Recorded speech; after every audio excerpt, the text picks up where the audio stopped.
A warm greetings to everyone.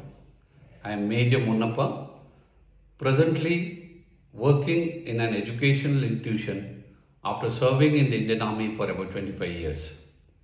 As you all are aware, a nationwide discussion is happening today about the NEET question paper leak and the tragedy followed by it.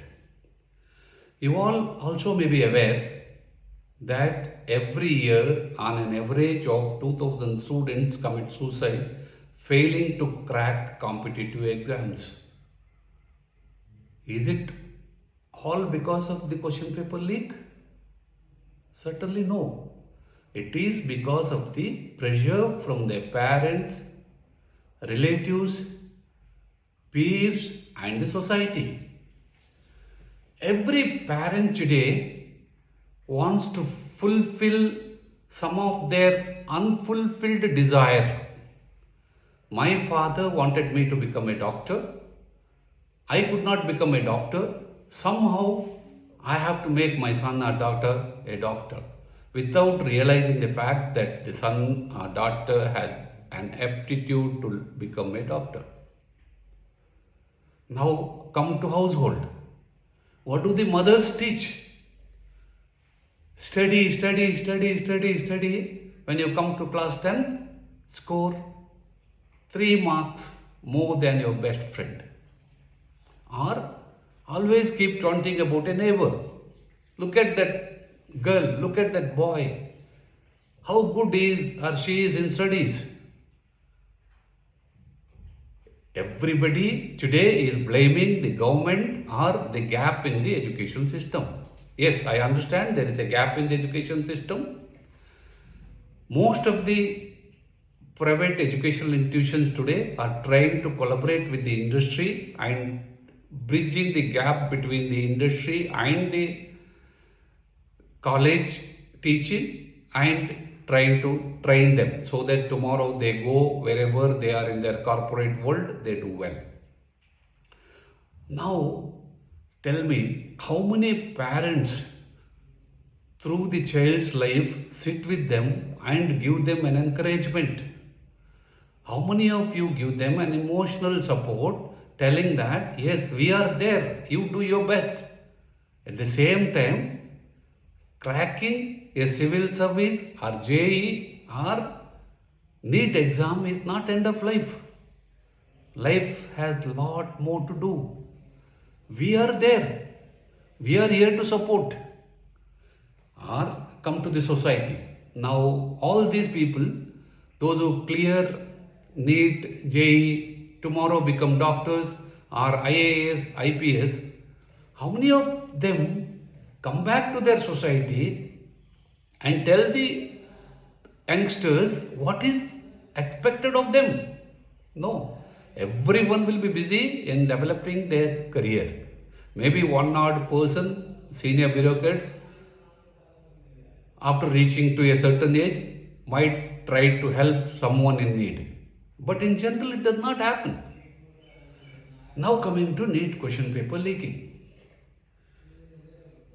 I urge the government to find the culprits and take stringent action against them so that no one else does that in future. But the point here is, whosoever is trying to get this question paper and leak it or sell it outside is not doing it for a social work, not to please any political party. He is trying to do that to earn some quick, big money. And these question papers are purchased by the students only.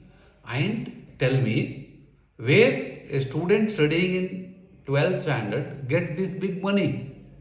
So it is the parents who give. So directly or indirectly, parents are also part of this scam what is happening. Every parent wants their children to do well in their education and take them to a different city from their village or wherever they are. They go to a college, take admission. After that, they go to the college hostel, take admission there. and go home, thinking that their son or daughter is studying there. After some time, maybe a year after, the son or daughter feels suffocated in the hostel and try to force or convince the parents that yes, I want to stay outside. The parents have already paid the fees in the hostel. Even then, they take or encourage the children to go out, stay in a PG or room. So after that, that student stops attending classes, shortage of attendance, detained in the same class. That time the fathers will try and bring the responsibility of educational institutions or management or principal.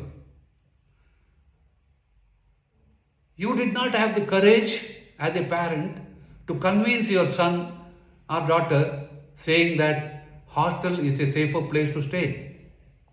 One more small example I'll give you. Where we are in this educational institution, have a small policy. Whenever a student comes to the hostel, if it is a 3 sharing room, 4 sharing room, we try and mix them with different state students just to give them a cultural advantage, and they speak in English. We try to put one Kerala, one from Andhra Pradesh, one from Bihar in one room. We tell this to students and students get convinced, but the parents accompanying them gets emotional. They say, no, we have come from Andhra Pradesh. We want all 3 or 4 students from Andhra Pradesh only who can speak Telugu. Now they have to understand that they have come to Bangalore to give a better education. Otherwise, the same education is available in their hometown also for maybe a lesser fish. So now the overall conclusion what I am trying to tell is, the first person who can improve or who can make a difference in their child's life is the parents. Today when we say education, it is just not only studies, it is the overall development of a student. By the time a child comes out of the school or pre-university, he or she should be a complete person ready to face the challenges of the world. That can only happen if the child participates in all co-curricular activities, all the events being held in the campus. For that, they need parent support. Today, the education, if we have to, when generally everybody say today's student, tomorrow's citizen, all that is fine. So it is the responsibility of all, government, parents, private educational institutions, teachers, and the students themselves.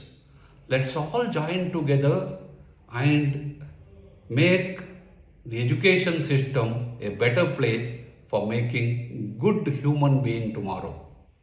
Thank you very much.